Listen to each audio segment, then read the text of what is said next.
Bianca and Sonia are on tenterhooks as they await the gene test results, and their nerves get the better of them, causing ructions among their family. Terry does his best to help, looking after the kids, but Bianca walks in on him, consoling Whitney, and goes for him, paedophile Tony still fresh in her mind. The family are furious, and Bianca apologises to Terry, but he's not in the mood to forgive, at least not initially. When Bianca returns with her results, she stuns Terry by telling him they can't be together anymore. Meanwhile, Carol's good news that a tumour is reducing is overshadowed by learning one of her girls has the faulty BRCA gene. Linda and Mick are delighted to have their son Lee home from the army, but what's he hiding? And why are he and Stan having hidden conversations? Lee makes it clear to Stan he won't be returning to the army, and Mick is suspicious of his odd behaviour, and he soon catches him ready to abscond. Mick chases him, and eventually Lee comes clean, while Stan realises he's fallen for Lee's lies. Mick's distraught at the plight of his son, but what is it? And after a night out, Lola runs off when Peter and Jay row over her. But as she flees, she's run over by Ronnie at the exact spot Danielle was killed. Next, it's Corrie.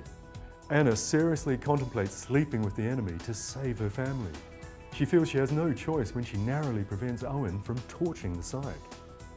Faye's upset when the family miss her play, while a manic Gary has a panic attack. Anna pleads with Phelan to relent, and he makes her an indecent proposal. Anna agrees to meet him at a hotel, and later she leaves, full of self-loathing. What makes it even worse is Owen and the family are lovely to her when she returns. If looks could kill, Peter and Carla would be lying dead on the floor of the Rovers, as Tina shows her feelings. She reassures Peter she won't be spilling the beans, but her feelings haven't died. So where is this going? Sophie and Tim are shocked when Maddie's social worker reveals she's only 17 and in lodgings, and Sally and Kevin feel duped and want her out immediately. So Sophie finds Maddie and they spend the night in the hostel, only to be attacked by thugs. Desperate, the pair soon take to the streets, sleeping rough.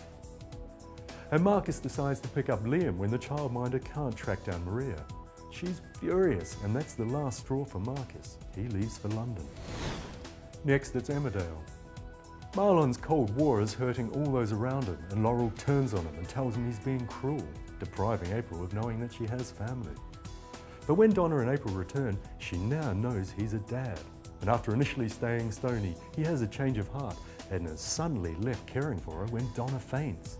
Marlon struggles to bond with her, although he asks a delighted Donna to move back to the village. But Rona's suspicious when Donna asks about his engagement. David asks Priya to move in with him and Alicia when she has a bleed.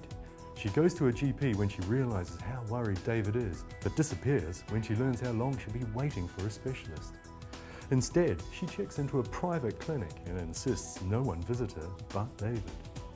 And Ross turns his attention to Victoria when Pete and Debbie go public, while Adam and Katie do a dine and dash from a posh restaurant. Trouble is, Pete's just signed a contract with the owner.